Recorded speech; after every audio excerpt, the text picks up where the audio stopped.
अरविंद केजरीवाल फूट फूट करके रोते हुए नजर आए हैं और इन सब के बीच कोर्ट के फैसले को लेकर के आम आदमी पार्टी की ओर से एक के बाद एक हमला बोलने का सिलसिला जारी है। संजय सिंह का बयान, साजिश के तहत ईमानदार मुख्यमंत्री को जेल में डाला, हमारे नेताओं को यातनाएं दी, बदनाम किया, पीएम मोदी देश से माफी मांगे। तो आम आदमी पार्टी के तमाम बड़े नेताओं ने बीजेपी और खासतौर पर सीधे प्रधानमंत्री नरेंद्र मोदी को निशाने पर लिया है और राउज एवेन्यू कोर्ट का जो ये फैसला आया है सीबीआई के लिए बड़ा झटका है। सीबीआई ने ऐलान किया है कि वो दिल्ली हाई कोर्ट जाएगी, लेकिन फिलहाल एक बड़ी कानूनी जीत है आम आदमी पार्टी के लिए। सुशील हमारे साथ बने हुए हैं। सुशील, जैसा कि अंकित बता रहे थे कि हाई कोर्ट जाने की एक प्रक्रिया, लंबी प्रक्रिया होगी, लेकिन फिलहाल बहुत बड़ी जीत है ये। अदालत में सीबीआई का जो केस था ये पूरी तरह से फॉल फ्लैट जो अंग्रेजी में कहा जाता है, औंधे मुंह गिरा है। सर आप थे क्या नितेश? सुशील, आप अगर हमें सुन पा रहे हो तो सीबीआई के ऊपर गंभीर सवाल खड़े होते हैं। पर्याप्त समय मिला लेकिन ठोस केस नहीं बना पाए। चंदन, मैं सीधे तौर पर चंदन मैं सीधे तौर पर अगर आपसे बात बताऊं, चंदन सीधे तौर पर अगर मैं आपको बताऊं तो देखिए, इस केस को अगर समझने की बात है तो कोर्ट होता है तो लोअर कोर्ट हर उन पहलुओं को सुनता है, क्योंकि सबसे पहले केस की शुरुआत लोअर कोर्ट से ही होती है। लोअर कोर्ट में सीबीआई के द्वारा जब अगस्त 22 में चार्जशीट दाखिल की गई और इस पूरे मामले में लगातार इंक्वायरी आगे बढ़ी, तो आज जब सुनवाई हुई तो सुनवाई के बहुत जज ने कहा कि जब आप किसी भी सुनवाई को लंबे समय तक सुनते हैं तो जो फाइल होती है वो आपसे बात करने लगती है। पहला ये अंदेशा यानी कि कोर्ट की तरफ से सीबीआई को लेकर था। दूसरा कि जब कोर्ट ने इस पूरे मामले में सुनवाई की तो सीबीआई से सबसे पहले ये कहा कि जो गवाहों के बयान थे यानी कि जो कन्फेशनल स्टेटमेंट थे वो सीबीआई की तरफ से ऑन रिकॉर्ड नहीं रखे गए। कोर्ट ने ये कहा कि पिछले 1 महीने से हम आपसे ये उम्मीद करते रहे हैं कि आप कन्फेशनल स्टेटमेंट रिकॉर्ड पर रखेंगे, लेकिन सीबीआई ने वो रिकॉर्ड पर नहीं रखा। दूसरा कि इस पूरे मामले में राउज एवेन्यू कोर्ट ने ये कहा कि जो सुशील, हमारे साथ आम आदमी पार्टी के सांसद संजय सिंह जी जुड़ चुके हैं। संजय सिंह जी, इस फैसले पर आपका रिएक्शन वैसे हम लोगों ने सुन लिया है, लेकिन प्रधानमंत्री नरेंद्र मोदी पर अरविंद केजरीवाल ने भी गंभीर आरोप लगाए हैं और गृह मंत्री अमित शाह से भी ये कहा है कि साजिश करना बंद करें।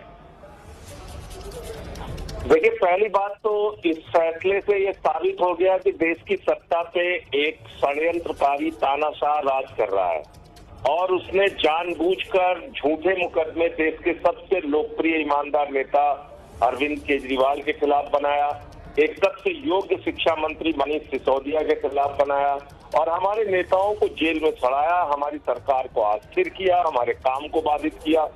ये व्यक्ति देश की प्रगति के लिए अच्छा नहीं है, देश के लिए अच्छा नहीं है, आज ये साबित हो गया। और मोदी अमित शाह के अंदर जरा सा भी अगर शर्म हो, जो कि नहीं है, तो उनको पूरे देश से माफी मांगनी चाहिए। इनके पार्टी के नेताओं ने कितना बदनाम किया हम लोगों को, हमारे परिवार के लोगों को कष्ट दिया, हमारे समर्थकों को कष्ट किया और देश के एक ईमानदार पार्टी के बारे में झूठा प्रचार फैलाया। तो इन सब चीजों का एक ही आज इस फैसले से बात गई है कि घिनौना खेल लंबे समय तक नहीं चल सकता और ये तानाशाह को एक बड़ा जवाब है कोर्ट के फैसले। संजय सिंह जी, तस्वीरें भी हम देख पा रहे हैं, जो अरविंद केजरीवाल जब घर पहुंचे थे वहां जो तस्वीरें थी, किस तरह से अपने परिवार से मिले थे, भावुक हो गए थे, खुशी तो थी लेकिन आंखों में आंसू भी थे, बेहद भावनात्मक पल की वो तस्वीरें हम देख पा रहे हैं। संजय सिंह जी, क्या कहेंगे इस पर? नहीं, हम सब आज खुशी के मारे रो रहे हैं जी। अब आगे सियासी लड़ाई किस तरह से लड़ी जाएगी? संजय सिंह जी, आप हमें सुन पा रहे हैं? जी, सवाल ये है कि जो उन्होंने किया, प्रधानमंत्री मोदी और अमित शाह ने और जो उनकी एजेंसियों ने किया, जब हम लोग बार बार रो के चीख के चिल्ला के बात कहते थे कि भाई एक सबूत तो दिखाओ, कोई रुपया मिला हो, कोई जमीन का कागज मिला हो, कोई गहना मिला हो, कुछ बरामद हुआ हो, दिखाओ।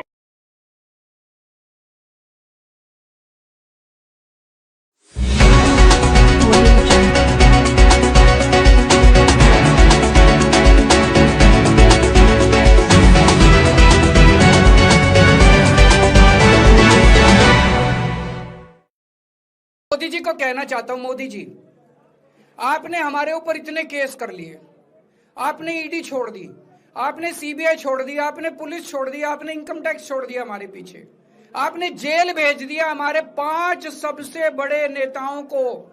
आम आदमी पर एक समय ऐसा था जब आम आदमी पार्टी के सबसे टॉप के 5 नेता जेल में थे एक साथ। उसके बाद भी केजरीवाल का कुछ नहीं बिगाड़ सके। अब तो एक ही तरीका बचा है मोदी जी केजरीवाल से निपटने का, केजरीवाल का कत्ल करवाना पड़ेगा, केजरीवाल की हत्या करवानी पड़ेगी। उसके अलावा अब केजरीवाल आपसे संभलने वाला नहीं है, अब आपके बस का नहीं है केजरीवाल। आपने सब कुछ करके देख लिया, अब केजरीवाल का कत्ल ही करवाना पड़ेगा।